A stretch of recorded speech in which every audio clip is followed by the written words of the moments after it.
Hi, I'm Aoife Devitt, and welcome to a very special edition of the 50 Faces podcast. Our podcast is committed to revealing the richness and diversity of the world of investment by focusing on its people and their stories. I'm delighted to be joined here by Robert Morier. He's the host of the Dakota podcast. I have featured on his podcast before, and he's been running this podcast for 3 years and is now at episode 140. Welcome, Robert. Thank you for coming here for this exploratory discussion. Thanks, Ethan. It's so nice to be on your podcast. I've been listening very attentively over the last several years. I think you do incredible work. It was a pleasure to have you on our podcast at Dakota, but now to have this discussion about, where this is all, gone to is really exciting. So thanks for inviting me. Fantastic. Well, I invited you as part of a reflection opportunity because I passed the 4 year mark. You're at the 3 year mark. We're about to release episode 300. And we have similar formats, I think, in that we have an interview format and we explore many of the same areas, such as financial literacy, careers in finance, how they've evolved. We do look at diversity. We've both had very diverse slates of guests. And we've both grown, I think, and really maximized the use of podcasting as a medium. So those are just some of the topics that I asked you to come here to discuss with me. So I'm going to pass it over to you and we'll do some back and forth, and hopefully this will be a nice discussion here. Yeah, well, thank you so much. Well, as you said, I'm the host of the Dakota Live podcast, and the Dakota Live podcast helps asset managers, asset allocators, and investors, whether they're students or educators, better understand the investment sales ecosystem so they can essentially fundraise more effectively. So it's a little bit more targeted in terms of how we think about the guests who come on, who are almost exclusively allocators. And as you said, it's been about 3 years. If you would have asked me 3 years and 1 month ago if I was going to be a podcast host, I would have thought that you were crazy and there's no way that this would have ever happened. But I think it's a testament to how quickly our industry has caught up to a lot of other industries who have been employing this type of a digital marketing medium for several years now. So yeah, so for me, it's been a great ride. I was curious. The first question that I had for you is what have you learned? You're twice as old as me as it relates to this podcast. So what are some of the lessons that you've taken as you think about this celebration of your fourth anniversary? Well, thank you. And yes, thank you for qualifying that age thing in terms of relation to the podcast, in terms of number of what we've issued. So I think we had a slightly different target. We didn't focus necessarily on the sales medium, although naturally getting to know allocators is a great way for salespeople. I think anyone should get to know somebody in their backstory. For me, it was a desire to amplify stories, to have stories that I thought should have been told. And what I learned very much is how much I enjoyed collecting those stories. And that the whole medium of listening and listening more than you speak, which is something we don't always do, is incredibly enriching. And not only is it enriching, it's very rare, in fact, that somebody has a 40-minute session with someone where they're really inquiring about their drivers, their backstory. I'm really genuinely interested in that. I've used the expression attention is the most sincere form of generosity. And I do think that that has been perceived as a generous gesture. And as a result, I have got back every bit that I've put into it in terms of getting back a very, I think, authentic and open set of stories from people. And I never forget a single podcast. I'm sure you're the same. I wish my memory was as strong as yours. I have forgotten conversations. Sometimes a listener will remind me of something that someone else said. So I try to make it a discipline to go back and listen to some of the episodes or see some of the clips, just because there's so much value, as you said, in listening. It is an underappreciated art form, particularly in our business. We're so trained to deliver a presentation, to deliver a process, to deliver a solution, that I think, often forget that the solution needs to fit into a model, an allocation model, or a total portfolio approach, whatever it is. And it's funny, we set out initially to talk to salespeople. Essentially, that's what I did. So I was working in business development, institutional sales for over 20 years. So I initially, wanted to help salespeople. It's a grind. I was, exhausted from, being on flights and going from city to city, country to country. So I wanted to create something that was helpful to salespeople, what happened really quickly, which is I just think what's interesting about this medium, is you start out thinking it's going to be one thing, and then it quickly grows into something much bigger. So what started out as really as a podcast for asset managers very quickly became a podcast for asset managers and asset allocators. So I started hearing more and more from the allocators who were learning from their peers. And then what I'm most proud of is that it became a tool for students and educators. The podcast gets used in classrooms, gets used in my classroom, obviously. It's a requirement to listen to some of these, but it also gets used in classrooms all over the country. So it's been fun to watch it, develop and grow. But it still is all about listening and the art of listening and, trying to find that nuance in what somebody says. And from a business development perspective, from a sales perspective, it's capturing that nugget of information and then seeing if it can, introduce something more, maybe an introduction to your strategy, a portfolio manager, or just a conversation. It's so true. I think I'll have to use that device to boost my downloads, make it required listening. But I think it's interesting. Again, I think you probably your podcast do contain the hard skills and the soft skills, and clearly maybe it's the hard skills that are why students sign up, but it's the soft skills that are kind of that added bonus. And what I wanted to capture a little bit was that soft skill of survival sometimes in what is a volatile and at times hostile industry. Equally, the techniques that I thought were the most compelling to me. I'm sure you're this way, but I was not an expert in the audio medium. But very quickly, you start to capture those nuggets that are this is gold. You just know that what I define as gold is something that I haven't heard before in terms of a way of expressing something, a personal anecdote, and just fresh information. And that is my energy source now is fresh information. Because you and I have been on the circuit for years and we know what canned information, what sales pitch sounds like. And I think to be in a setting where you are actually not being sold to is an incredibly refreshing and safe space to be. And then you also hear these nuggets of wisdom which have not been perfectly sound bited or basically delivered and mastered in a way for media. But that's the rawness and the authenticity that I love. Yeah, I couldn't agree more. I joke around because I was in sales for so long that the best thing about the podcast is I never have to ask anyone for money. So I can just talk to them, ask them questions about who they are. And, I think when that wall is taken down, it introduces, as we'll say a lot, I'm sure today over the next 30 minutes, this level of authenticity around how that person, achieved that seat, whether they have 10 years of experience or 30 years of experience. And more often than not, it's a very non-traditional path. And I really wanted to emphasize that in the podcast that diversity comes in so many shapes and sizes. And one of them is your journey. There are diverse journeys. I was a history major. I was studying Asia and Africa and thinking that I was going to be living overseas and teaching. And I ended up a teacher, but it took 23 years to get here. I never thought that this would be the route that I'd be on. Where others that we've both interviewed, have had more of the formulaic path. But I do think that that's the rare path these days. The more traditional path is actually the non-traditional route. So I love highlighting those stories. So when you hear something really unique and different, to your point, it just gets you so excited and you're like, oh my goodness, I never knew that that's why this person entered the industry because they needed better health insurance for their children, or they didn't want to be farmers. Their family were farmers and they wanted to get off the farm and they were trying to figure out a way to do that. So all of these stories are just, really just wonderful. So Exactly. And I think they tend to be positive too. That's the other thing. We do say that news is full of doom and gloom and that good news doesn't sell. I find in a setting like a podcast, and I have never come across a guest that is going to gripe from start to finish. I tend, because you're speaking about things that are of interest to them, what ignites their passion, I find that there is a lot of positivity and just effusive energy that comes from the podcast.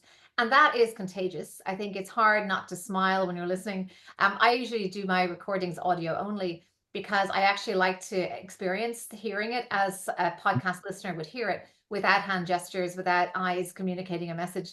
Just I actually sometimes close my eyes and listen because that's how I want the things to wash over me. I want the tone of voice to matter. I want the expressions to matter and everything to be in that audio piece. So Yeah. each to their own. But to me, it's the enthusiasm and just the sheer excitement about our industry that comes through. I think that's a good way because, like yourself, education and encouraging of a pipeline into the industry was one of the overarching goals. I don't know whether my audience has attracted the same level of, say, student interest as yours. And that surprised me. What has surprised me a little has been the audience of peers that have listened Mhm. to this. I think we find certainly that somebody's immediate circles will listen, but it has very much been a professional audience of peers that are Mhm. still learning. And we do say we're committed to lifelong learning, but where is the vehicle for delivering that often? And this is a way, I think, of getting some of that career advice for people well beyond the pipeline and the initial ascent. They're at that now, that holding pattern perhaps. So I think there's a lot of a need for education there too. Yeah, I couldn't agree more. I think the other reason, maybe it's a little bit more subtle, but there is so much change going on in the industry that I think both allocators and asset managers want to hear from their peers. So they're prepared for it, whatever that may be. It could be the consolidation of two RIAs. It might be the consolidation of two consultants. It might be, a change at the federal level. It might be a change at the local level. But I think your podcast in particular has done a very good job of keeping track of change. And a lot of it comes through people's personal stories. As it relates to the medium, truth be told, the only reason we're video is we have this beautiful studio and we want to, utilize it. But when I first started podcasting, I recognized pretty quickly that if I wanted to have anybody under 25 years old watch the podcast. Most of them are digesting it via video these days. And YouTube in particular is it's funny. We're of the same age range. So for you growing up in the UK and Ireland, it's the BBC and beyond. For me, it was ABC, NBC, CBS. That was it. YouTube as a channel was not anything I would have ever thought was possible. But I do agree, though. I think when it's all said and done, it is the audio that people really hear. It's our voices and, hoping that we're going to ask them the question that's on their mind. Because, whether you're an 18-year-old student sitting in a classroom like here at Drexel University, or you're a 48-year-old investment professional wanting to ask that question of that asset manager, sometimes you just need a little bit of help. And I think you in particular have done a very good job at asking those questions. I do have a question for you, and I've been thinking about it a lot, just knowing your podcast really well. And you had mentioned diversity, and I don't mean this question to sound provocative, but it feels like, given just the climate today, it is. Are you a diversity podcast? I'd say certainly it's in our name. I'd say what we are is affirmative representation as opposed to any form of affirmative action. And it was always intended to be basically a reflection of the society we live in through the lens of our industry. So having just as much a mix of 50-50 women versus women and men, many different faces on that podcast that reflect our society, not our industry. So that was always the origins. At one point, we used diversity a bit more front and center in terms of our maybe our mission. And we asked that question still, even of every guest, not just guests that might see themselves as in a minority, what you think of the diversity in the industry. Increasingly, they give an answer, like you mentioned, around socioeconomic mobility, cognitive diversity, all of these things really mattering. And I think what we've always done is we don't believe in affirmative action. What we believe is the piece we are solving for is providing that representation so that we create a library of role models so that when we are trying to attract people into our industry or encourage people to stay in it, we can have them look through Spotify. I encourage them to look at the Spotify list because that has all the portraits of everybody who's been featured, all 300 plus. And they can glance down that and they can see people that pique their interest because they maybe look like them, came from the same place they came from, and then they have a role model right there. So I think it's the lack of role models. People always speak to this that they have not had a mentor or anybody that was as they could identify with throughout their career. And this is my attempt to bring that to a broader audience. Because I think one thing that has struck me is that our experience, our zone of experience is so narrow ever that we can never possibly have all the experiences that we perhaps need to have to make us resilient, make us ready to face the next challenge or the next market downturn. But if we listen to how others coped with analogous situations, that I think will enable us to be somehow fortified. And this all came out of the idea of family narratives, that families who told stories of previous generations succeeding and overcoming hardship are more resilient families. And we don't have multi-generational families living together in the same way. We don't have the same oral tradition. So I think that's missing. And even with hybrid working, we're not all together anymore. So if we can share our stories, my idea is we share resilience and we have this affirmative representation and resilience. That's what I mean by diversity. I love that. I love the idea of a library of role models. That's a great way to put it.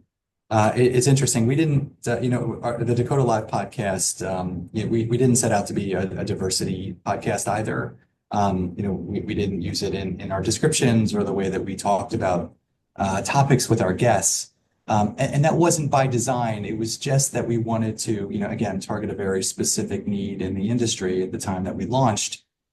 But something that was important to me was making sure that we had a diverse representation of guests. So I had the same kind of target in my mind. I wanted to make it 50-50, if not more, of women and minorities who were guests on the show, primarily because that's who I had worked with. So that's what I knew. I started at a European asset manager that was very diverse.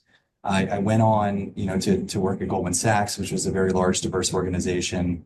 When I moved back to Philadelphia, I was working for a women and minority-owned business, a multi-manager business called Expedence, which was founded by Tina Biles Williams. So it's kind of all I knew. So I was just bringing in who I knew. What I felt was actually missing, maybe because I was so close to it, I felt like I had this, really diverse kind of table around me of people. But one thing that was always concerning to me a little bit was that there wasn't a lot of age diversity. We had a lot of people with like kind of 15, 20, 25 years or more who we would hear on these podcasts, and not so much yours, but certainly some of the other ones. And I felt like there was a lot of value added in speaking with people who were, less than 10 years of experience, because I don't know what it's like to not, to grow up only with a smartphone. I don't know what it's like to grow up in an environment where, remote work was always a thing, and I wanted to get that perspective, particularly from a manager research perspective. And that has been very helpful. So I think for me, that was the first thing. And then after that, it was just making sure, to your point, that that cachet of faces always, looked like anybody, who would dial in. You can find somebody who has a similar story to you or a similar challenge that, that you're facing, that they're facing. So I think it does beg the question, though, which I would love to hear from you, is like, what do you think this evolution is going to look like over the next, let's just say, we'll say 1 to 4 years, where, you have a lot of, there's a lot of rhetoric and there's a lot of political action. And to a certain extent, there's a lot of legal action going on, that's changing not only the way that we see things, but the way that we speak about things, the words that we use, which has changed very quickly, even since I launched this podcast. Yeah, fascinating insights. And I think just to reflect on some things you said, when you said age diversity, I immediately thought of at the older age of the spectrum. And that's because that's something that actually suffers in the workplace. So I've gone into every pocket that I felt there was discrimination in. I think you're speaking about some of the younger age of the spectrum, hearing their views. And I will admit that that is a difficult cohort to attract onto a podcast, because I think there's a sense like, well, I haven't done anything yet, or my story isn't done yet. I have nothing to say. I have nothing to show for it. And I get that from people across the spectrum, never mind their age. And usually my Mhm. answer to that is, well, I'll be the judge of that as to whether you have a good story or not, because I I can agree. find that almost everyone has a good story. But I think also we had this idea of, the Heraclitus statement that a man never steps in the same river twice, because it is not the same river and it is not the same man. We are all evolving throughout our careers, and we are experiencing, maybe the same situation as a different person with more wisdom, or a different situation with the learning that we bring from that. So no matter what the snapshot is, I want to hear from you. And I look back at my own career, and I said some pretty insightful things, age 21, I think. I wasn't an idiot. The wisdom I have now, I had probably a lot less I suppose, of the lessons of life. But I do think that's really key. As far as where is this all going, I think one thing we are starting to, the trap we're falling into is this baby being thrown out with the bathwater when it comes to DEI, and the sense that it is incompatible with a meritocratic system, as if it was a meritocratic system before. I think what we have Hmm. exposed through our stories is it was not a meritocratic system before. The networks that prevailed before, whether you go to the same school or you drank in the same bar or you remember the same country club, those were the factors that bind. And one theme that has come through over and over again from my very first podcast was the importance of network. That is something that nobody teaches you. If you should teach it in your class, if you don't, because that is absolutely critical, is the network you build. And these networks define the old work order. It was not a meritocracy then. There's a sense that we're going back to the merit. No, we're not. We don't want to go back to that being that network, this sort of the Gilded Age of networks that simply don't even exist today. So we have to rebuild, and where we need to rebuild is earning it and showing results.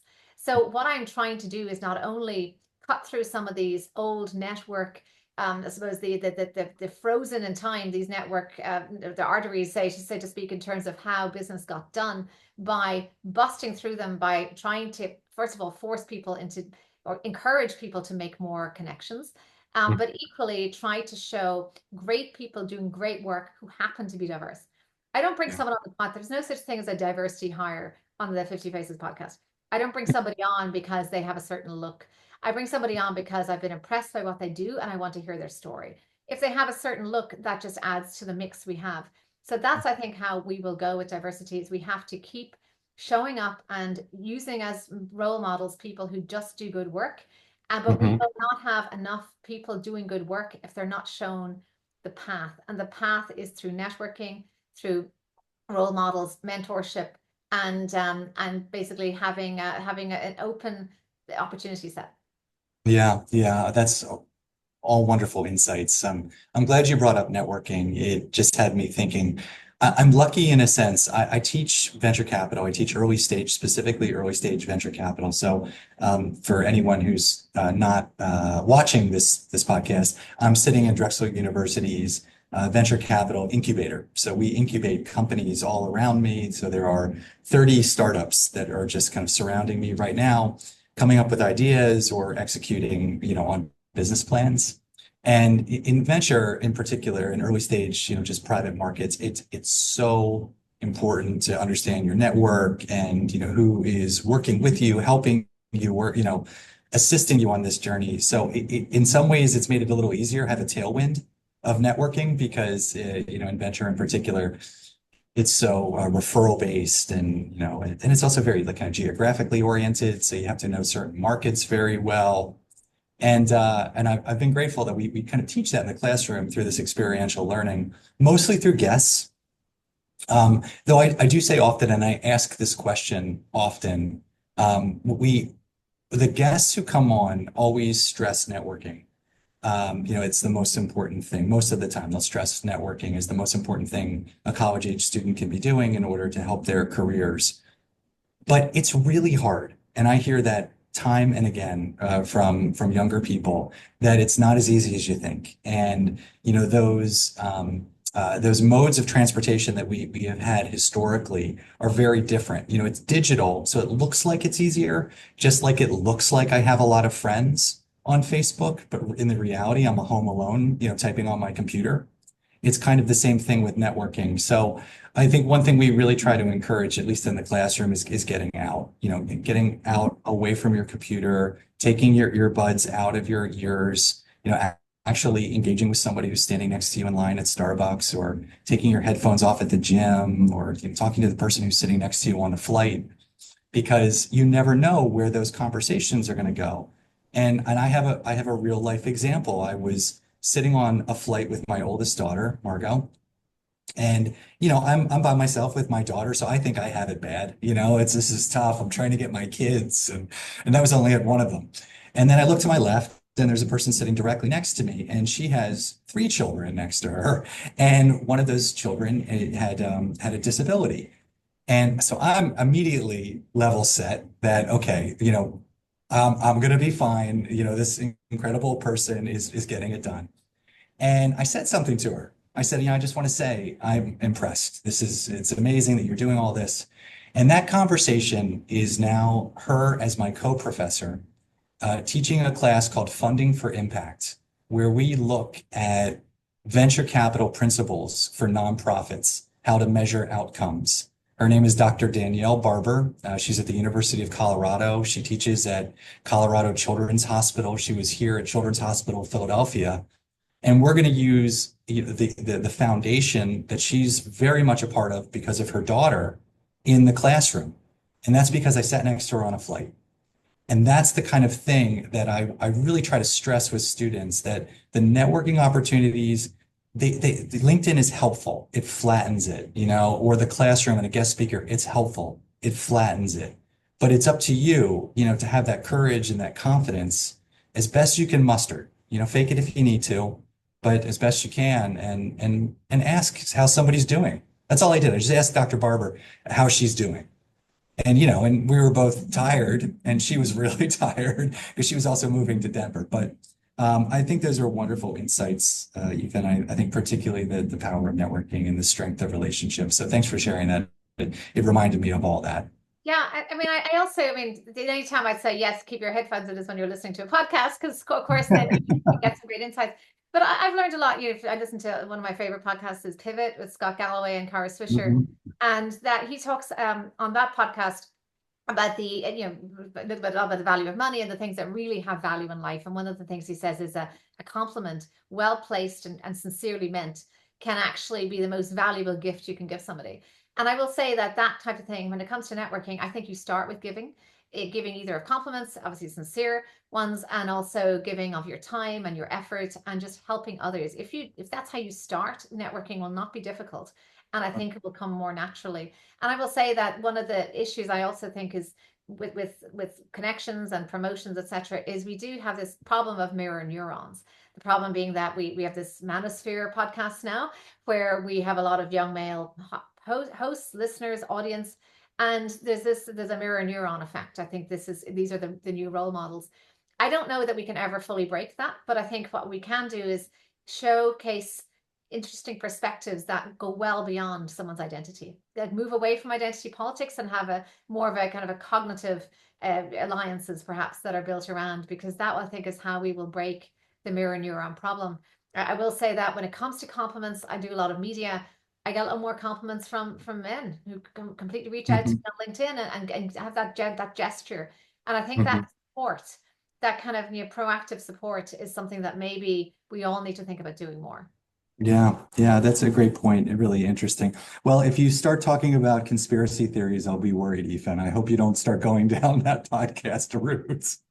That seems to garner some listeners, but I don't know if that's the kind of show either of us want to create. So I like that podcast quite a bit as well. Yeah, thank you for sharing that. Well, I know we only have so much time, and I'm also really wanting to hear your thoughts about the future and trends and what topics you're going to cover in the year ahead, and and how you see our industry that we talk about often, asset management, changing over the next few years.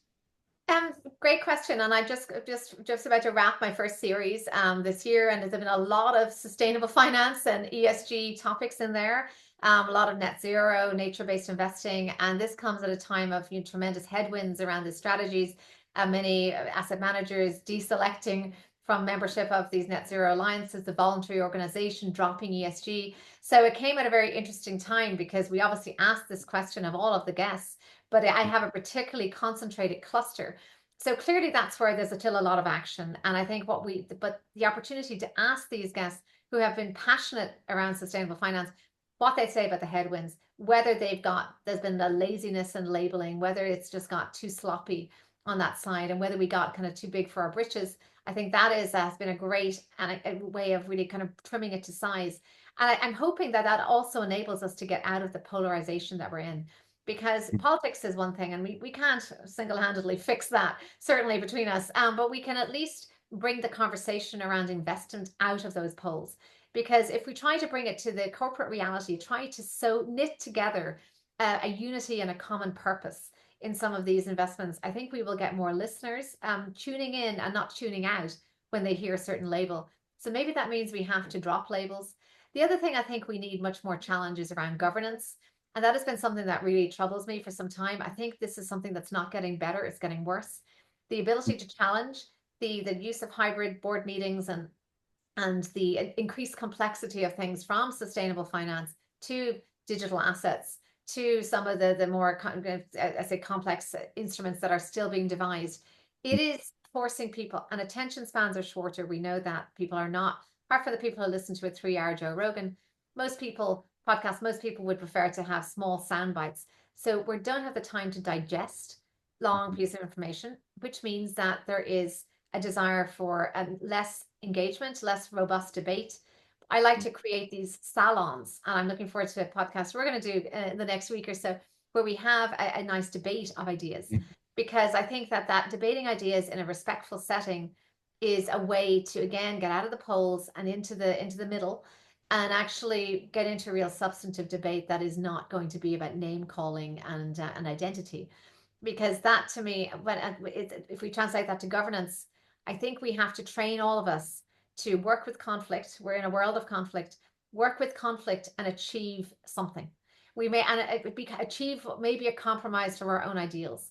But when I say achieve, is we can get decisions made that are not box ticking at a governance level. You and I are both probably at levels where we do sit on boards, or we're asked to be on boards. And I think that's a perilous place right now, governance. I agree. It's always a good question. I'm always interested to hear our guests' views on governance. It's not typically, it's not the sexiest question, but it's probably the most important. Particularly with some of these pension funds that we've both spoken to, over the years. So yeah, and I do love the idea of the salon, the idea of these small groups of, not just strategic thinkers, but critical thinkers. Whether they're asset managers, asset owners, or, thought leaders. And I also think it's important for us, at least it's been important for me, is also this idea of geographic diversity, particularly in the United States, because we're so polarized. We're polarized on the coasts, we're polarized between the Southeast and the Northeast. So I really, I don't think I did it by design at first. I think I missed traveling at first. I had kind of stopped traveling effectively after, 2 decades of doing nothing but traveling. So I missed it at first, but when I was, in North Dakota, or I was, even in the Pacific Northwest, you started hearing the cultural nuances of the region. You started hearing the difference in what people's needs were, and where the expectations may lie as it relates to, investment objectives and goals, which I do think is a leading indicator of kind of what's going on more broadly, in a community. So we started taking the show on the road, effectively, and having these smaller conversations.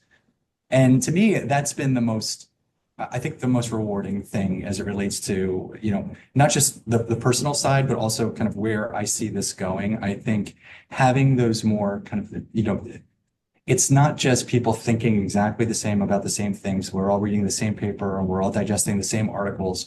It's having some debate, because things are different where we live. And my family is indicative of that. I grew up in New Jersey. I have a family that live in New England. I have family that live in the Mississippi Delta. And for me, it's very different between Thanksgiving and Christmas in terms of what we're talking about. If I'm in Maine in Thanksgiving, and in Greenwood, Mississippi in over Christmas, there's different viewpoints. And I think I wanted to capture that as well. So I hope going forward, the industry catches on to that, and it catches on, to what you're doing on the podcast with 50 Faces, because it's more, I think of 50 faces, but I just think it's 50 opinions.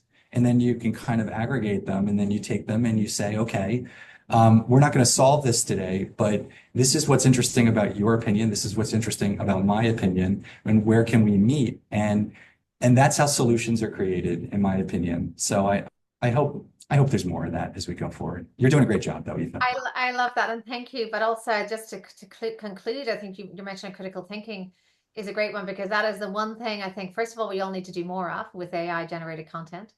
And equally, maybe that's the only thing we will be good for, again, is thinking Yes.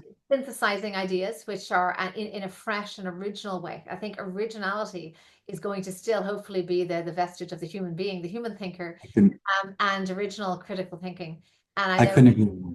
yeah, so I'm hoping that the more we do of that, and again, respectful debate, but not being afraid to challenge and to ask why or what if we're wrong. So well, thank you so much, Robert. I've really enjoyed the discussion. I can't wait to collaborate more. I'm looking forward to our debate next week. And thank you for indulging me in this reflection. Oh, it's my pleasure. Congratulations on all your success, Ethan. I really appreciate being a part of your show. I'm honored to ask you, and we'll use some of this for my show as well, because it's just great to talk with you. So thank you. Thank you very much.